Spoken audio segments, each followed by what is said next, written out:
Fundamentals of Hindu Faith, Part 19.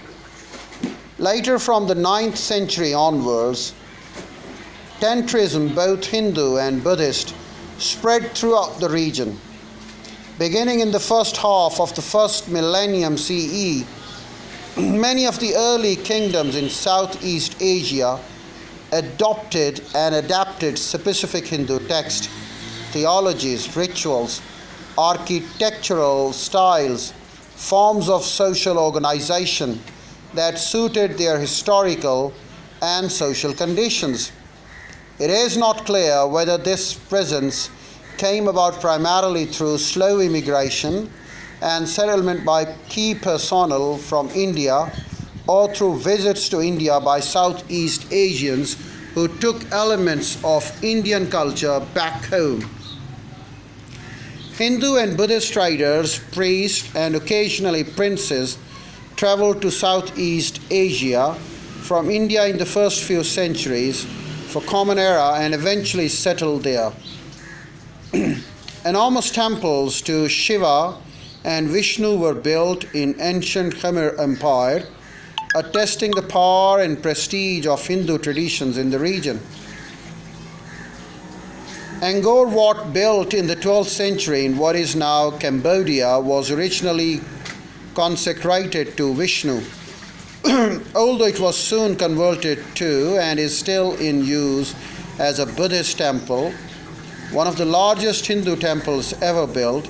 It contains the largest bas relief in the world depicting the churning of the ocean of milk,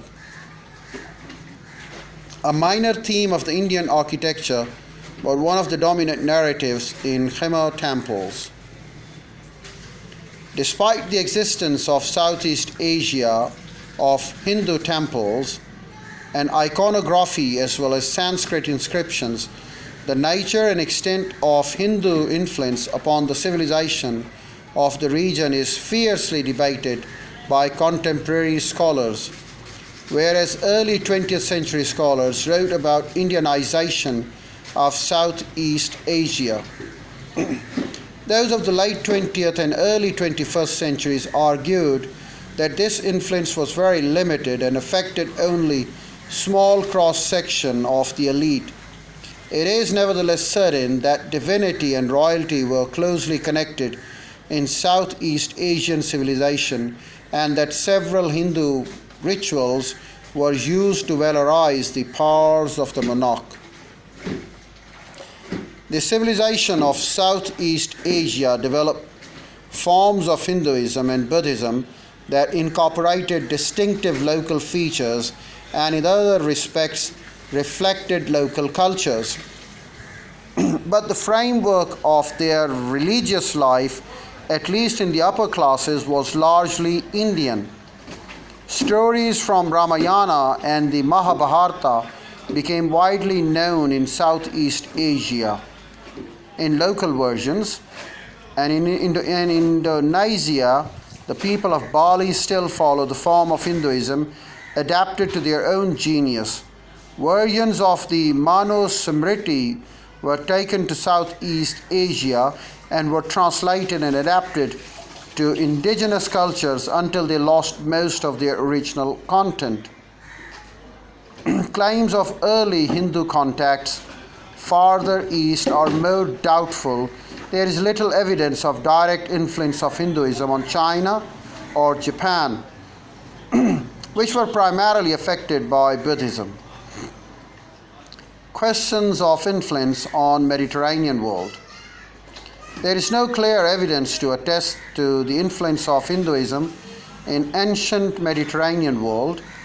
The Greek philosopher Pythagoras 580 to 500 BCE may have obtained his doctrine of metempsychosis, transmigration or passage of the soul from one body to another, if we see it in the reincarnation from India, mediated by Archimedean 6th to 4th century BCE.